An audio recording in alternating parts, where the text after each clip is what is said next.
अर्थवाद मीमांसा चल रहा है। यकद आमनाय से ही क्रियार्थत्वात्, आमनाय से ही क्रियार्थत्वात्, इस पर सूत्र है। आमनाय से क्रियार्थत्वाद अनर्थक्यम अतदर्थान, कंप्लीट सूत्र ये आधा इन्होंने दिया। आमनाय से क्रियार्थत्वाद पूरा सूत्र है। अनर्थक्यम अतदर्थानाम, जो क्रियार्थ नहीं होंगे वो व्यर्थ माने जाएंगे। तात्पर्य है कि ऐसा कोई वाक्य ही नहीं जो क्रियार्थ नहीं होगा।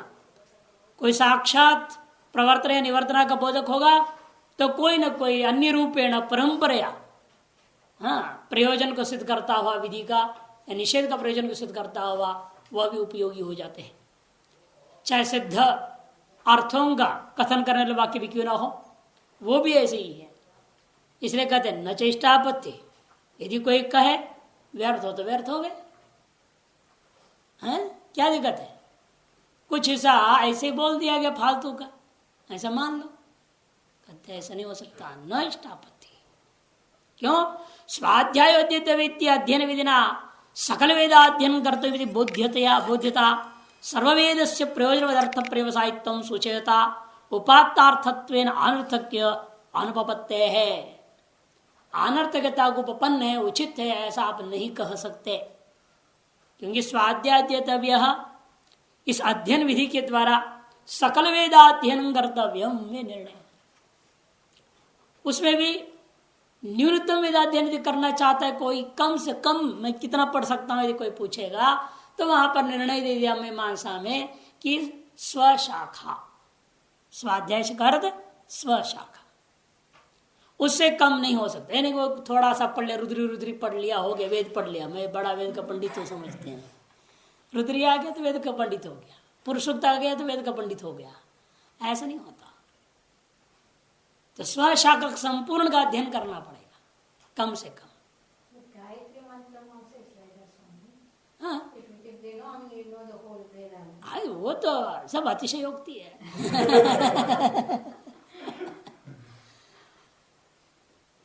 ओम जान लिया तो सब जान लिया। अकारो वही सर्ववाक, ये ओम में जो अ है ना, अकारो वही सर्ववाक, अ जान लिया तो सब जान लिया। तो फिर क्या जरूरत है सारे शास्त्र पढ़ने का, क्योंकि अकारो वही सर्ववाक कह दिया है। तो अ को जान लिया, बच्चा स्कूल में जा तो अ तो पढ़ ही लेता है, तो अ पढ़ लिया, उसने तो सब पढ़ लिया।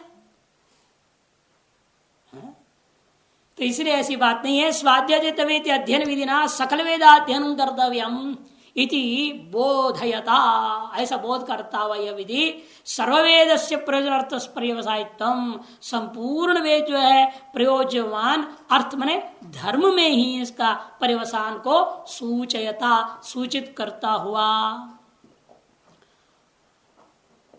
उपात्तार्थत्व सूचयता उपात्तार्थत्वेन अनर्थ अनुपत्ति है। ये निश्चय हो गया है कि कुछ न कुछ अर्थवत्ता उसका निश्चित रूपेण है। वेद का अर्थ मान्य होने से उपात्त अर्थत्वेन गृहीतार्थत्वेन अनर्थक की अनुपपत्ति है। इसमें किसी भी अंश को व्यर्थ कहना उपपन्न नहीं है, युक्त युक्त नहीं हो सकता।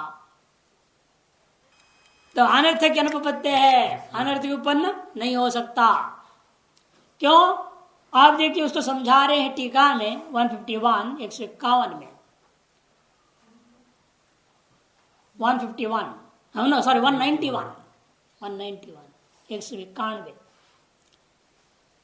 ननु वायुर्वेद क्षेपिष्टा देवता इत्यादि अर्थवाद वाक्यात् प्राशस्त्यादे है अप्रतीयमानत्वात् न तस्य प्राशस्त्यादि परत्वं ततश्च असंभवी लक्षणम इदम इत्यतः।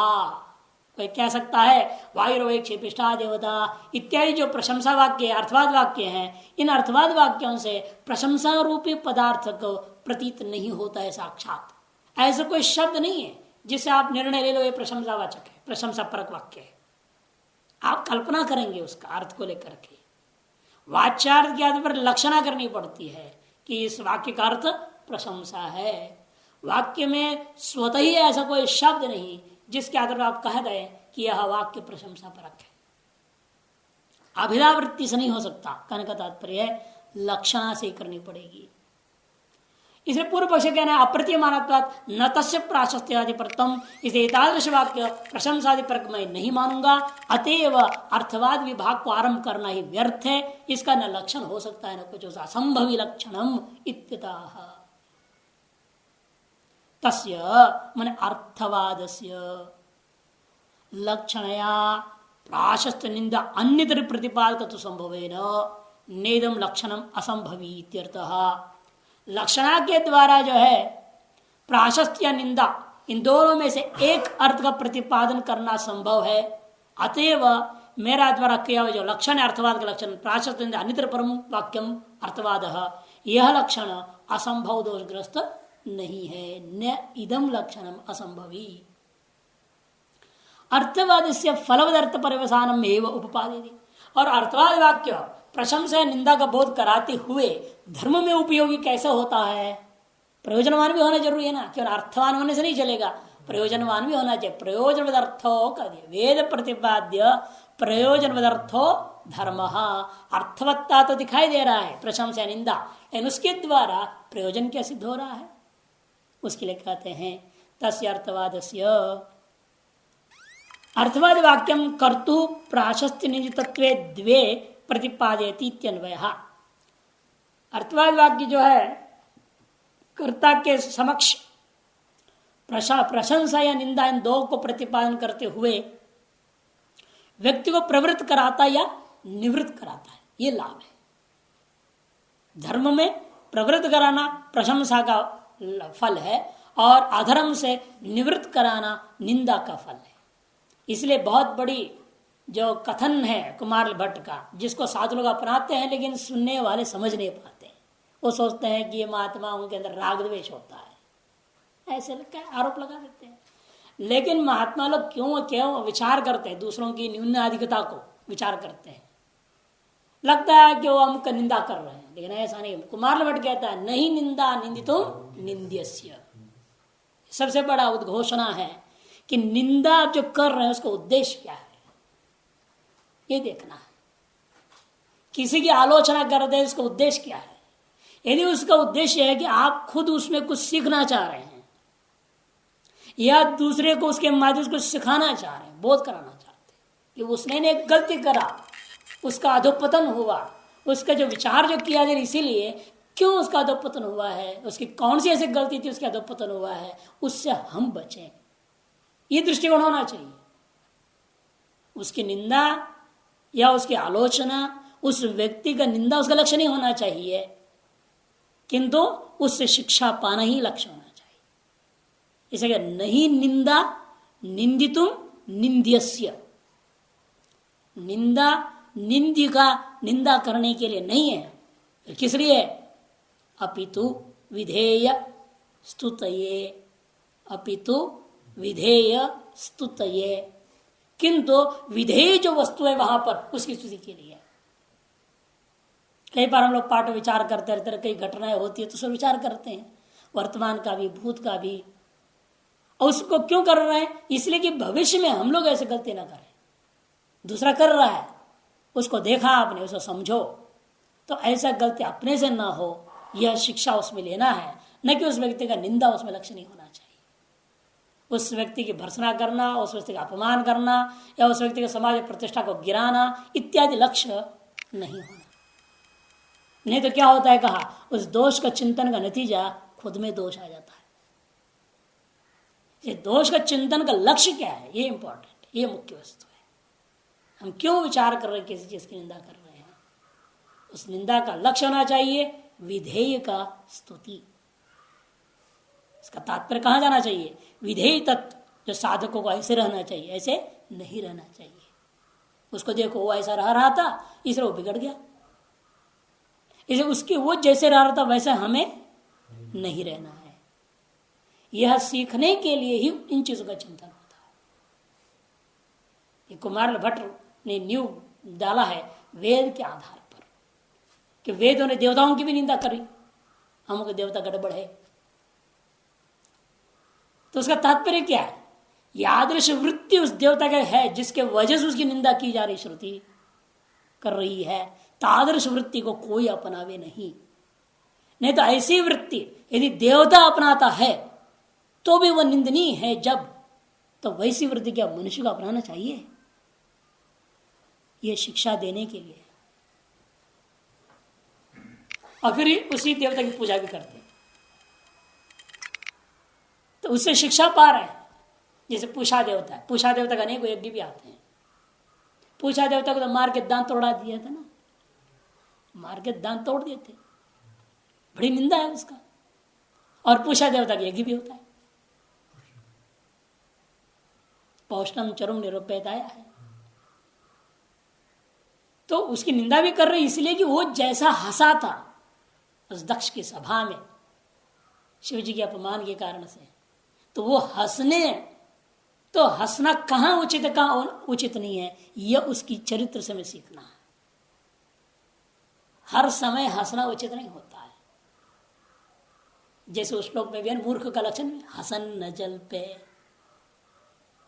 गतम न शोचामि कृतन न मन्ये, खादन न गच्छामि हसन न जल पे, द्वाभ्याम तृतीयो न भवामि राजन, कथम वह मूर्ख भवामि राजन।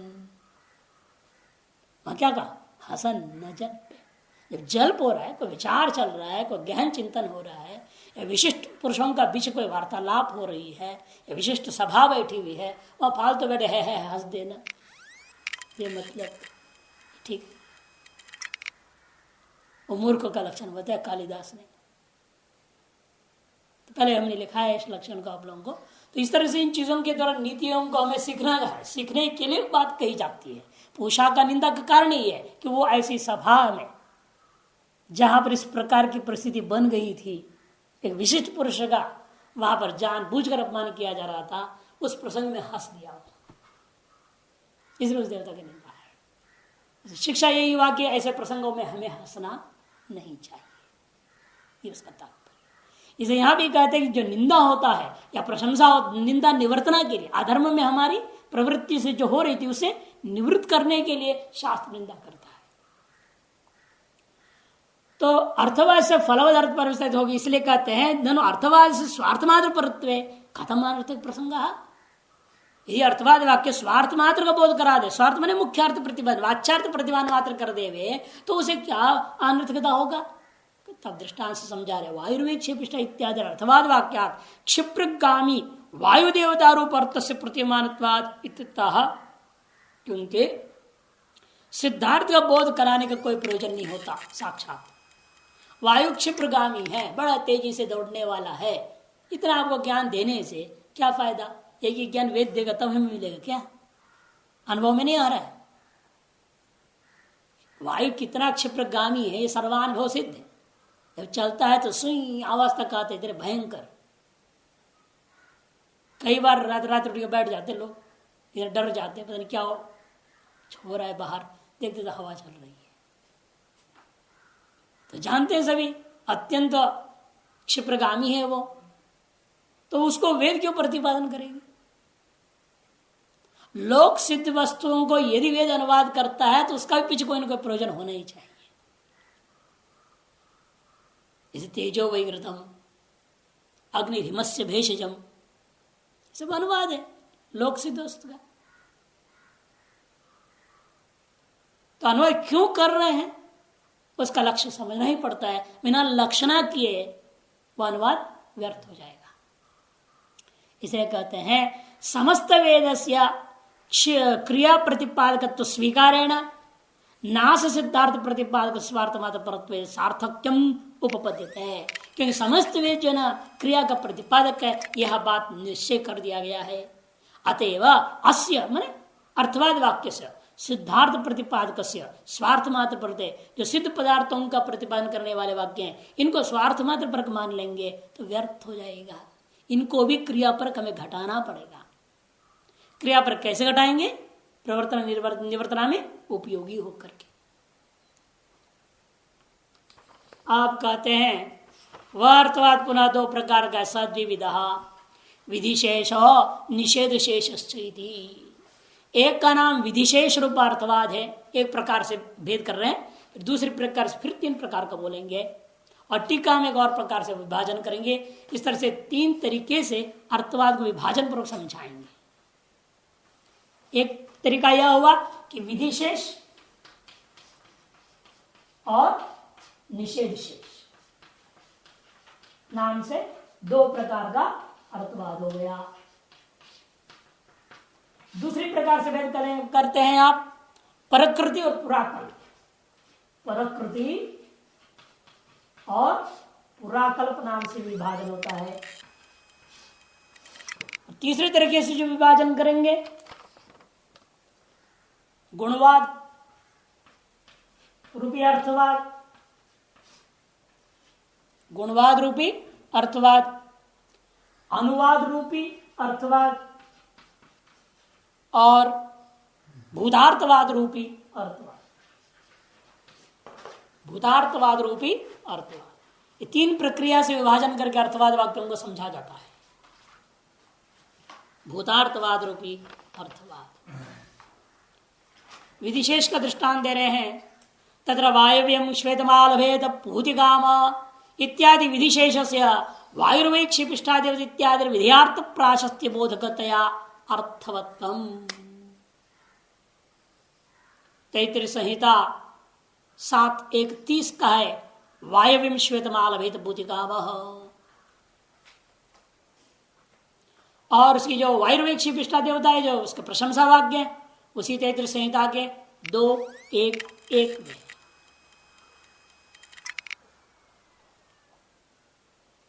वायव्यम श्वेतम आलभेद भूतिकाम, ऐश्वर्य की कामना करने वाला जो पुरुष है, वैभव की इच्छुक पुरुष जो है, वह श्वेत पशु को वायु देवता के लिए आलम्बन करनी चाहिए। यहां पर विधेय कौन है? श्वेत पशु। विधेय पदार्थ कौन है?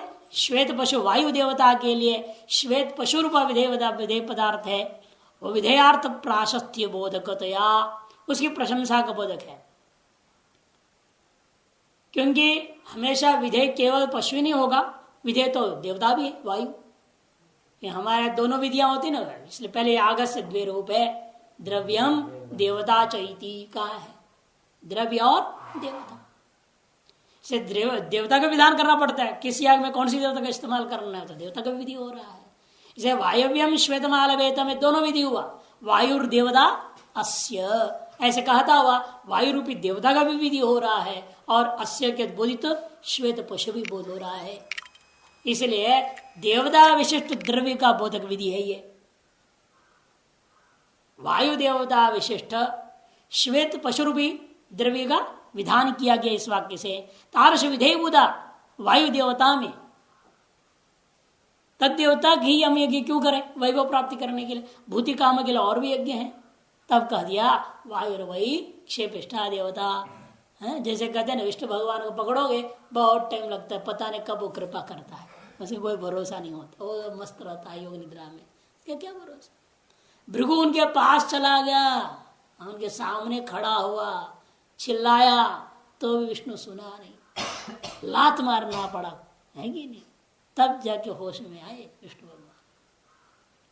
इसलिए कौन ऐसी देवता की पूजा करे जो सुने ही नहीं, जा करके नहीं सुना तो हमारे यहां से चिल्लाने से कौन सुनाएगा। रजनीश कहता था अरे ये तेरा अल्लाह जो है शांति से बैठ के बोलने से नहीं सुनता है, तो ये तो माइक लगा के चिल्लाता है अल्लाह करके, उससे क्या अल्लाह सुनेगा तेरा बाप। मुसलमान बहुत बिगड़ गए रजनीश के खिलाफ। कहने का मतलब जो हृदय में रहने वाले ईश्वर के लिए माइकों को लगा के चिल्लाने की जरूरत क्या है? भावना से आंख बंद करके आदमी बोलेगा तो अपने आप सुन। तो कहने का तात्पर्य यहां पर भी है कि वैसे वो सब क्या है, मंदगामी देवता है और वायु क्षिप्रगामी देवता है, शीघ्र ही। इसलिए भगवान शंकर का नाम क्या? आशुतोष, शीघ्र ही प्रसन्न होकर फल देने वाले। बाकी सबकी तो बड़े बड़े अनुष्ठान करने पड़ते हैं, तो छोटे छोटे अनुष्ठान से प्रसन्न हो जाते हैं। और उनसे भी शीघ्र प्रसन्न होने वाले क्षुद्र देवता है, लेकिन वो बहुत खतरनाक भी होते हैं। वो कृपा तो जल्दी कर देते हैं, भी पीछे से छुरी भी चलाना चालू कर देते हैं वो देवता लोग। ऐसे भी छोटे मोटे देवता हैं बहुत सारे जो छोटी मोटी सिद्धियां दे देते हैं। कर्ण पिशाचिनी सिद्धि, भयंकर सिद्धियां हैं नहीं, बैठे बैठे आपको पता लग जाएगा वो कहाँ है क्या नहीं, बैठे बोल देगा कर्ण पिशाचिनी सिद्धि। कान में आके सुना देगा, क्यों आ रहा है पहले से बता देगा, आइए सेठ उसका नाम सब बता देगा। वो आदमी दंग रह जाएगा, तो महापुरुष है भाई, तो बड़ा सिद्ध महात्मा है, हमारे नाम तो पहली बार है, हमारे नाम भी जानते, सब जानते हमारी कहानी पूरी, बस वाह वाह हो जाता, सेठ आपका हो गया। तो ऐसी सिद्धियां लोग अपनाते हैं फंसाने के लिए भगत जगत को। और ये ज्यादा दिन नहीं लगते, 20 दिन 21 दिन कर लो हो जाते हैं। ये सब सिद्धियां कोई बड़ी बात नहीं है, छोटी मोटी सिद्धियां जो है। लेकिन वो देवता बहुत तंग करते। मैंने सुना एक व्यक्ति जो इस बहुत प्रसिद्ध है, इसमें कर्ण पिशाचिनी सिद्धि प्राप्त व्यक्ति था, जब वो मरने से कुछ समय पहले की बात है, साल भर पहले से कुछ मिले थे हम, बहुत सीरियस स्थिति में था वह। क्या मैंने आप इतने सिद्ध पुरुष करके लोग आपको पूछते थे, तो आज क्या हो गया आपकी स्थिति, क्यों ऐसे, आप क्या प्रारब्ध कर्म के अनुसार मानते हो, आपके क्या है, ऐसे विचार करते पूछा। बात बड़ा प्रेम था। तो कहने लगे देखो भाई प्रारब्ध कर्म कुछ नहीं है, इसी जन्म का कर्म है ये। कैसे? जो मैंने इसका प्रयोग करता रहा, जिस देवता को प्रसन्न किया ना, वो देवता तंग कर रहा है। बोलते तुमने मेरे को खूब इस्तेमाल किया अपने लिए, अपने स्वार्थ के लिए। देवता बोल रहा था, कह रहे थे वो कि देवता बोल रहा है तुमने मेरे को अपने स्वार्थ के लिए खूब इस्तेमाल किया है, मेरे लिए तुमने क्या किया।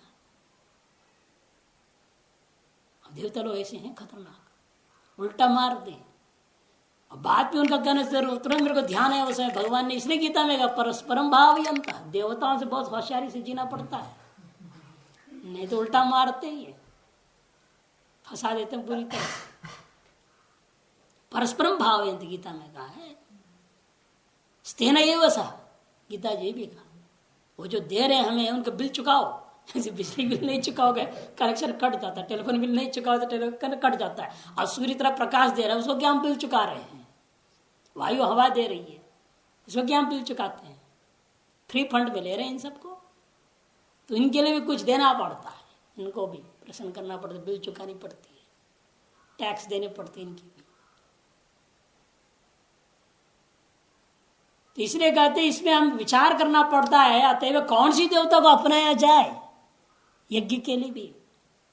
यही तो नारद जी ने प्रश्न डाला था सप्तऋषियों के ऊपर, बताओ जिस यज्ञ को तुम संपन्न करने जा रहे हो किस देवता के लिए। वो सब ने अपना अपना बोल दिया अलग अलग, कहते ऐसे थोड़े होता है, एक ही प्रधान देवता होता है यज्ञ का, बाकी सब अंग देवता होते हैं। कौन सा प्रधान, उसमें विवाद खड़ा कर दिया। अब भृगु गए चक्कर काटते हुए डिसाइड करने को कौन सा प्रधान देवता है, और जहां गए वहां विफल हुए बेचारे।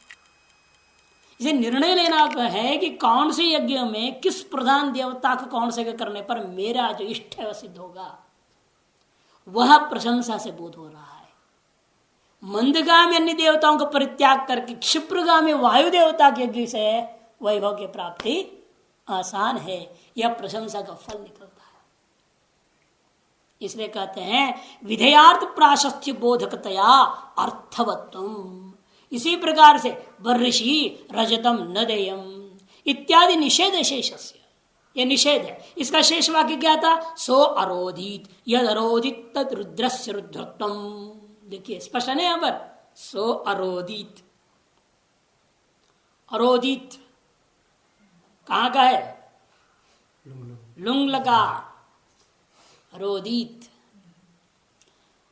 वह रोया, यद अरोदित तद रुद्र सरतम, वह यह जो रोया था इसलिए उस रुद्र का नाम पड़ गया रुद्रत्व, यही उसके रुद्र की रुद्रत्व है। इत्यादि निषेध्य से निंदितत्व बोधगतया अर्थवत्तम, इसे निषेध्यभूता जो रजत है उसका निंदा को देख निंदा का बोधन करता हुआ यह अर्थवाद वाक्य भी अर्थवान हो गया। इसका संपूर्ण वाक्य उन्होंने नहीं दिया, अब टीकाओं में जाएंगे और पता चलेगा कि जो इसीलिए बर्री याग में रजत देता है वह रजत उसको जरूर रुलाएगा, ऐसा रुलाएगा केवल अंदर ही अंदर नहीं रोएगा, जरूर आंखों से आंसू भी बहेगा, इतना रुलाएगा, ऐसा बोलते। अश्रुजम ही रजतम ऐसे बोलते, अश्रुजम, अश्रु तक पैदा हो गया जरूर, यदि वो बर्री में रजत को डाल देता है, चांदी को डाल देता है तो। न च प्राशस्त्यादि बोधस्य निष्प्रयोजनत्वेन नार्थवा सर्वत्वम् इति न च वाच्यम्। प्राशस्त्यादि बोधस्य निष्प्रयोजनत्वेन, प्रशंसा निंदा इनका बोध कराने का कोई प्रयोजन नहीं है। इसलिए नार्थवा सर्थवत्वम, अर्थवादों में अर्थवत्ता नाम का चीज नहीं है, इति न च वाच्यम, ऐसा मत कहो। आलस्यादि वशात अप्रवर्तमान से पुंस प्रवृत्त्यादि जनकत्वेन तद्बोधस्य उपयोगात्। आलस्य आदि से राग, आलस्य के कारण से धर्म में प्रवृत्त नहीं होता और राग वश में आकर के अधर्म पर प्रवृत्त हो जाता है ना। सवेरे आजकल रजाई नहीं छोड़ती है, लोग बोलते हैं रजाई नहीं छोड़ती है, ये रजाई नहीं छोड़ती कि तुम रजाई नहीं छोड़ती हो, है? रजाई के हाथ है क्या, वो पकड़ लेंगे तुमको। लेकिन कहने के लिए बहाना बनाते लोग, रजाई नहीं छोड़ रही, मैं क्या करूं, मैं तो उठना चाहता हूँ 4 बजे, इन रजाई नहीं छोड़ती है। लोगों की बड़े चालाकी भाषा है। मैं तो रजा को प्रयोग क्यों करते हो जो तेरे छोड़ने को तैयार नहीं है। हटाओ, कंबल पहनो, कंबल ओढ़ के सो जा, उसे नींद नहीं आती है ठंड लगती है, दोनों तरह से परेशान आ जाए। तो इस आलस्य के कारण से हमारी प्रवृत्ति धर्म में नहीं होती और राग के कारण से अधर्म में प्रवृत्ति हो जाती है।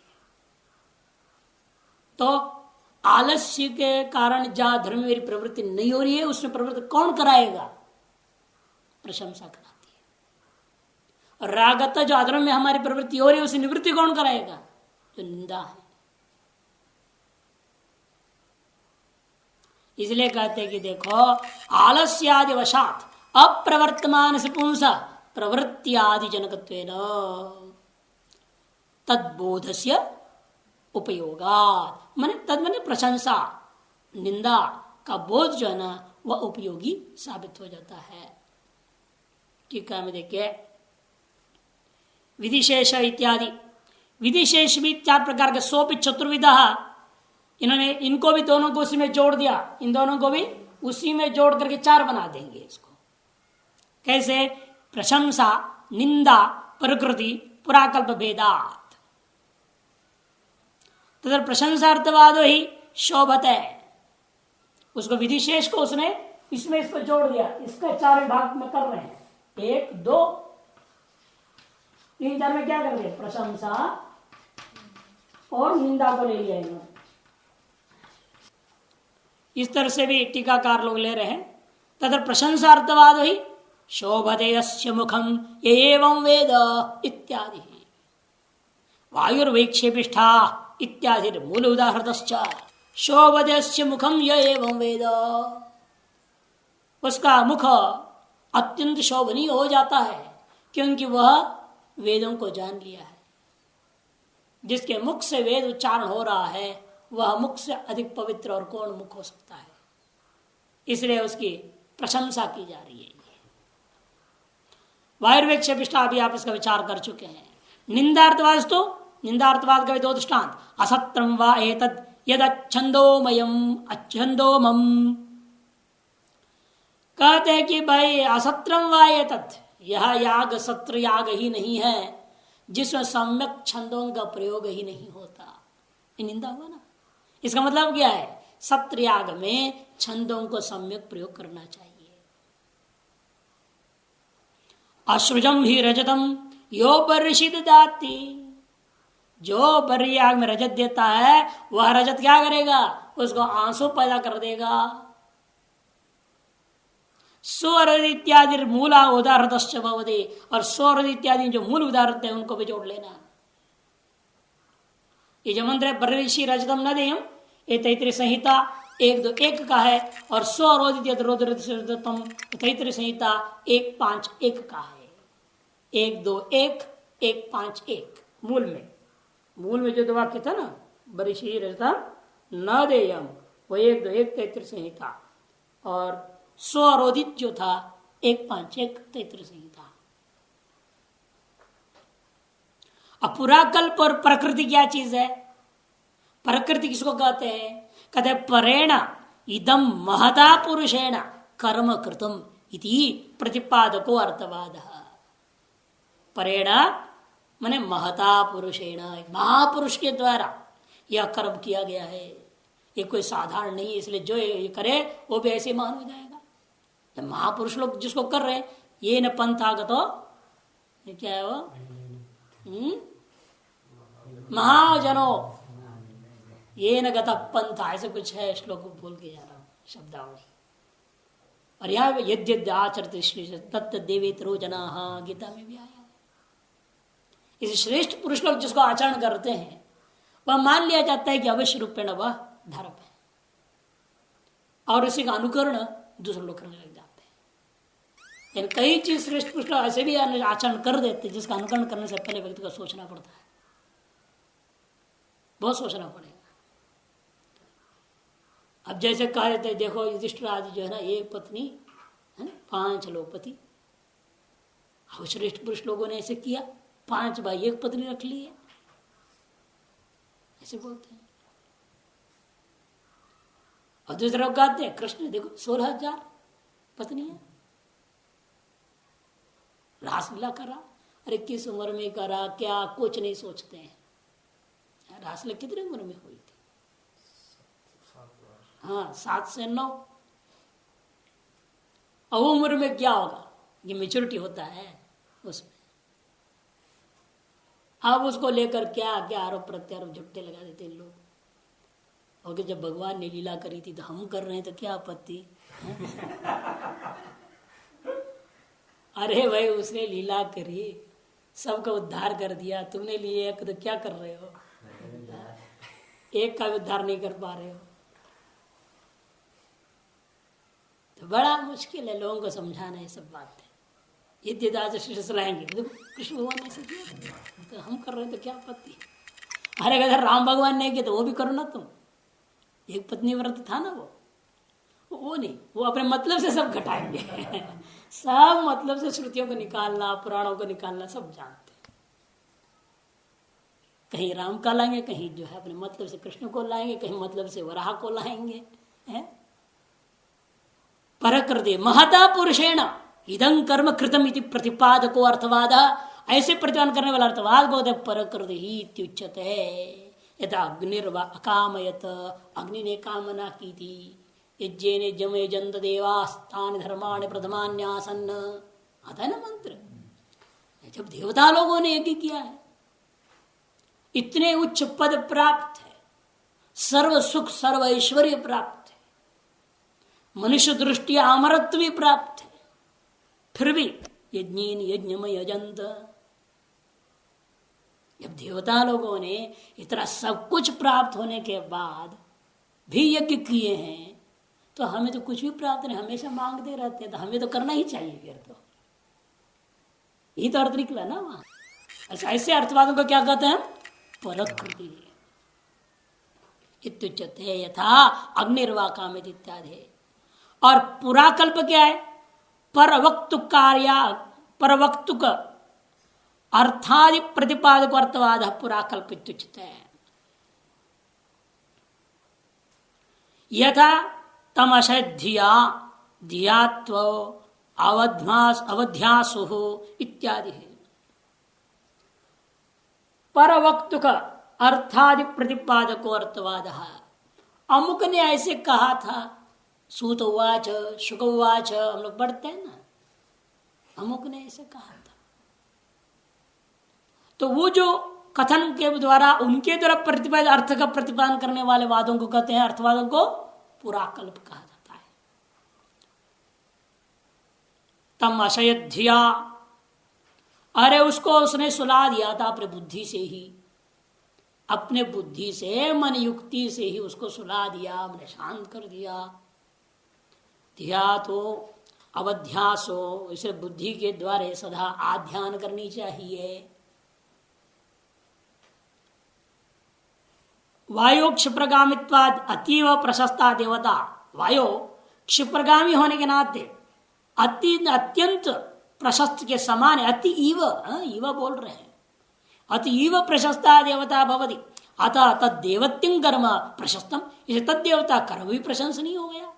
विधेय कर्म देवतागत प्राशस्त्य प्रतिपादन द्वारा इसे विधेयभूता जो कर्मनिष्ठ कर्म का अंगभूता देवतागत प्रशंसा के प्रतिपादन द्वारा विधेयक वाक्यत्वेन विधि के साथ एक वाक्य को प्राप्त करता हुआ यह अर्थवाद भी अर्थवान हो गया।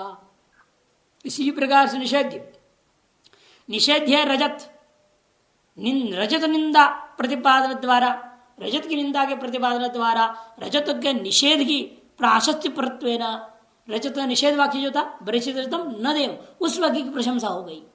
प्राशस्त्य परत्वेन निषेधिक वाक्यत्वाद निषेध वाक्य के साथ एक वाक्य तक प्राप्त करता हुआ यह अर्थवाद वाक्य भी अर्थवान हो जाता है। एवं अग्निर्वा काम इत्यादि अग्निदेवत्यो याग पूर्व काले अग्निना कृतत्वात् अग्निदेवता के याग पूर्व काल खुद अग्नि ने ही किया था। इसी को लेकर के तो कहा अग्नि का कोई विग्रह नहीं होता। देवता अधिकरण न्याय मीमांसा का वेदांत का नहीं, मैं देवता अधिकरण लेना मीमांसा का देवता अधिकरण न्याय में ही तो निर्णय दिया विग्रहो हविषाम भोग दिखाया है ना हमने। विग्रहो हविषाम भोग ऐश्वर्यंच प्रसन्नता ऐश्वर्यंच प्रसन्नता ये 5 चीज विग्रह आदि 5 है जिसको मीमांसक नहीं मानते। विग्रह नहीं हो सकता। यदि विग्रहवान है वो अग्नि स्वयं विग्रहवान है तो फिर वो किस अग्नि देवता को उसने किया? स्वयं के लिए स्वयं अग्नि में आहुति देगा स्वयं खा लेगा तो कहानी का वहां क्यों डालना आग में? वो आग जो अग्नि वो अलग है और खुद अग्नि अलग है देवता, कैसे होगा? इसलिए उन्होंने कहा विग्रह नहीं होते, झंझटी नहीं है। नहीं इंद्र भी यज्ञ किया अग्नि ने भी यज्ञ किया है, ये सब घटेगा नहीं। विग्रह हो हविषाम भोग और हम लोग भोग लगाते हैं ना, वो कहते हैं कौन खाएगा? किसको भोग लगा रहे हो? करने वाले को तो विग्रह है? करने वाले को तो विग्रह रहा। करने वाले का विग्रह होता है ना, लेकिन इंद्र के लिए कैसे करेगा? तो 2 विग्रह हो जाएगा। इंद्र करने वाला इंद्र जो उसका विग्रह रहा है, इंद्र करने वाला जो यज्ञ हाँ। उसका विग्रह तो मानेंगे। यदि विग्रह उसका है फिर किस इंद्र को किया उसने? कैसे डाले क्रिया तो फिर यही तो हुआ ना, इसलिए कह रहे हैं वो इंद्र वहां पर अर्थवाद मान करके उसका विग्रह है ही नहीं कहना पड़ेगा। क्योंकि विधेयता प्रदेय जो देवता जिस देवता को दे रहा है वो इंद्र अलग और बैठ के जो देने वाले विग्रहवान ही अलग है। यहाँ तो विग्रहवान देवता नहीं है जो दे रहा है, नाम मात्र इंद्र है उसका। जिसको दे रहा है वो देवता माननी पड़ेगी ना। और देखो इंद्र देवता है और कोई दूसरा कोई इंद्र देवता है क्या जिसको दे रहा है? आते हुए मानना ही नहीं। उन्होंने कहा ना देने वाला इंद्र है देवता न लेने वाला इंद्र देवता है, कोई शरीर वाला नहीं है। हविषाम भोग ऐश्वर्य विग्रह हविषाम भोग ऐश्वर्यंच प्रसन्नता। और ऐश्वर्य देवताओं का बड़ा ऐश्वर्यवान पुरुष होता है, ये भी एक प्रशंसा मात्र है। प्रसन्नता प्रसन्न होंगे, आप पूजा करो तो प्रसन्न हो जाएंगे तब आपको फल देंगे, ये भी नहीं मानते। फलदातृत्वंचित्येते और वो फल देने वाले हैं। अब कौन देगा फल? अपने आप दे देगा प्रसन्न होकर के कोई? कुछ हम करते हैं तो हमको मिल रहा है, उनके प्रसन्न होने से थोड़े वो दे रहे हैं। आप नहीं करोगे तो प्रसन्न कहाँ होंगे? फलदात्र तब माने चाहिए जब हम कर्म करें ना करें हमको फल देने के दम हो उनके पास। ऐसे नहीं मानते हैं। कर्तव्य में हम हुआ ना, फिर वो क्या हुआ? वो कुछ नहीं। ईश्वर कुछ नहीं, इसीलिए बकवास। मीमांसा से विग्रहवान ईश्वर को नहीं मानते। ईश्वर है लेकिन उसका विग्रह नहीं है, ईश्वर का निषेध नहीं करते। उन्होंने तो देवता की तरह बात क्यों कर रहे हैं? ईश्वर में मंगलाचरण में कहा था, इसलिए दिखाया तो ईश्वर को मानते हैं लेकिन ईश्वर का विग्रह नहीं मानते हैं। ये 5 चीजें छोड़ करके बाकी ईश्वर का कोई भी स्वरूप वर्णन कीजिएगा वो उनको स्वीकार है। इसलिए कहते पूर्व काले अग्निना कृतत्वात् प्रशस्तो अतः आधिक्याद इदानीं तनैरपि। इसलिए इतना महान वो कर्म होने के नाते आजकल के लोगों के द्वारा भी अन्य यजमान अवश्य कर्तव्य, अन्य यजमानों के द्वारा भी अवश्य करना चाहिए। यदि विधेयभूत कर्मगत प्राशस्त्य प्रतिपादन द्वारा विधेयभूता जो कर्म है तदगत प्रशंसा के प्रतिपादन के द्वारा विधि के साथ एक वाक्यत्वेन अर्थवत्वं बोध्यम एवं मंत्रापि।